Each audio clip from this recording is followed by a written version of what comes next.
امام اعظم ابو حنیفہ علیہ الرحمہ، ہم ان کے مقلد ہیں۔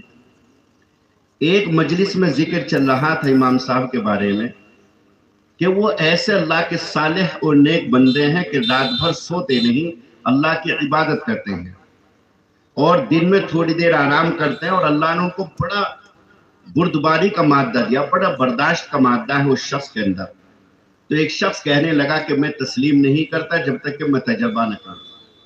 چنانچہ عین دوپہری کے وقت جب قیلولہ کا ٹائم ہوتا ہے، رات بھر وہ جگتے تھے، تھوڑی دیر دن میں آرام کرتے تھے کھانا کھانے کے بعد۔ تو کھانا کھانے کے بعد جب حضرت لیٹے ہوئے تھے، حضرت کا مکان اوپر کی منزل پر تھا، وہ شخص نیچے آیا اور اس نے حضرت کا دروازہ اس وقت کھٹکھٹایا جب حضرت کو نیند لگنے لگی۔ حضرت تھوڑا سوئے تھے، فوراً دروازہ کھٹکھٹا دیا۔ پوچھا حضرت نے کون؟ کہ حضرت ایک مسئلہ دریافت کرنا ہے۔ حضرت اتر کر کے نیچے آئے۔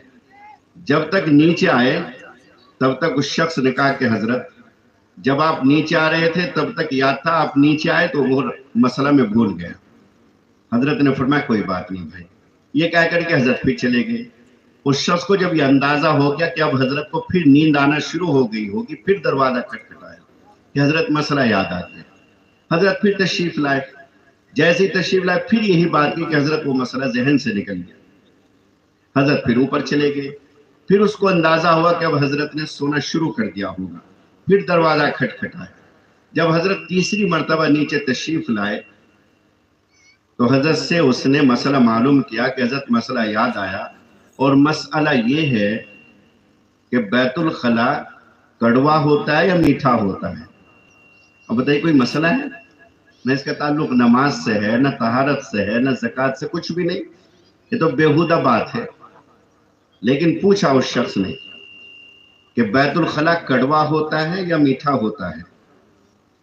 حضرت نے بجائے اس کے کہ غصہ فرماتے، وہ ہم جیسے نہیں تھے، بہت اعلیٰ ظرف انسان تھے، حضرت نے فرمایا کہ بھائی تازہ ہوتا ہے تو میٹھا ہوتا ہے، باسی ہوتا ہے تو کڑوا ہوتا ہے۔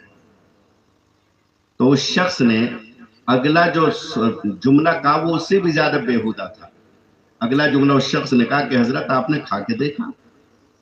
کتنی بری بات ہے، اتنے اونچے درجے کا عالم، اور اس سے وہ آدمی کہتا ہے کہ حضرت کیا آپ نے کھا کے دیکھا؟ تو حضرت نے فرمایا کہ ہر چیز کا کھا کر کے اندازہ نہیں ہوتا، بلکہ بعض چیزوں کا اندازہ عقل سے بھی ہوتا ہے۔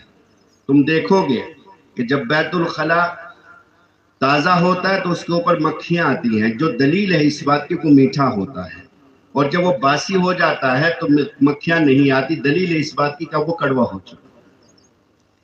تو اسے بڑا احساس ہوا اپنی غلطی کا، اور حضرت کے قدموں میں پڑ گیا کہ حضرت میں تو صرف ایک آزمائش اور امتحان کے لیے آیا تھا۔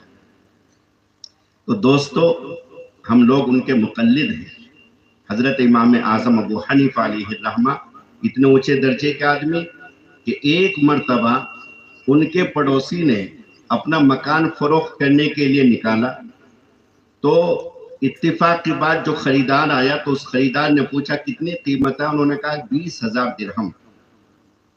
تو خریدار نے کہا کہ اللہ کے بندے مارکیٹ ریٹ تو 10,000 درہم ہے، اگر آپ کہیں پلاٹ لینے لگے تو آپ کو پتا ہے ویلو کا کہ یہ 2,500 روپے گز ہے، یہ 3,000 روپے گز ہے، یہ 5,000 روپے گز ہے، تھوڑا بہت اوپر نیچے ہو جاتا ہے۔